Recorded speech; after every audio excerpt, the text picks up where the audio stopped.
మీకు ఒక ఇది ఉండాలి. స్టూడెంట్స్కి అందరికీ చెప్తున్నా, మీకంటూ ఒక గోల్ సెట్ చేసుకోవాలి. అక్కడ ఎలిమెంటరీ స్కూల్ పిల్లలు ఉన్నారు, హై స్కూల్ పిల్లలు ఉన్నారు, ఈ పక్క డిగ్రీ జూనియర్ కాలేజ్ పిల్లలు ఉన్నారు. మీరు కరెక్ట్గా ఇంకొక 6-7 సంవత్సరాల్లో బయట ప్రపంచానికి క్యారియర్ ప్రారంభిస్తారు. కొంతమంది 3 ఏళ్ళలో 4 ఏళ్ళలో, కొంతమంది 6-7 ఏళ్ళలో.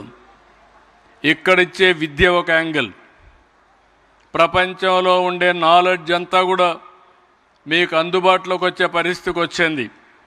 మీకు ఏ కోర్సు కావాలన్నా చేసే పరిస్థితికి వస్తున్నారు.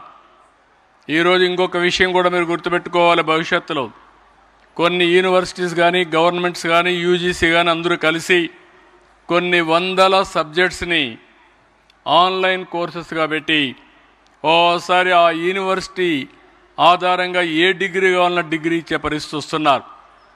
అంటే ఆన్లైన్, ఆఫ్లైన్. అవసరమైతే కొన్ని అడిషనల్ కోర్సెస్ మీరు చేస్తే మామూలుగా చేతి వృత్తి చేసుకునే ప్రతి ఒక్కరికి కూడా పిహెచ్డి డిగ్రీ వచ్చే పరిస్థితికి వస్తూ ఉంది. అంటే లెర్నింగ్ అనేది క్లాస్ రూమ్లో చదువుకోవడమే లెర్నింగ్ కాదు. ఎక్కడున్నా నేర్చుకోగలిగితే, దాన్ని ఏ విధంగా ఛానలైజ్ చేయాలని చేయగలిగితే డిగ్రీస్ రావడమే కాకుండా దానికి తగిన విధంగా మీకు ఉద్యోగ అవకాశాలు కానీ, క్యారియర్ కానీ వచ్చే పరిస్థితి వస్తుంది. ఈ విషయం పిల్లలందరూ గుర్తుపెట్టుకోవాల్సిన అవసరం ఉంది.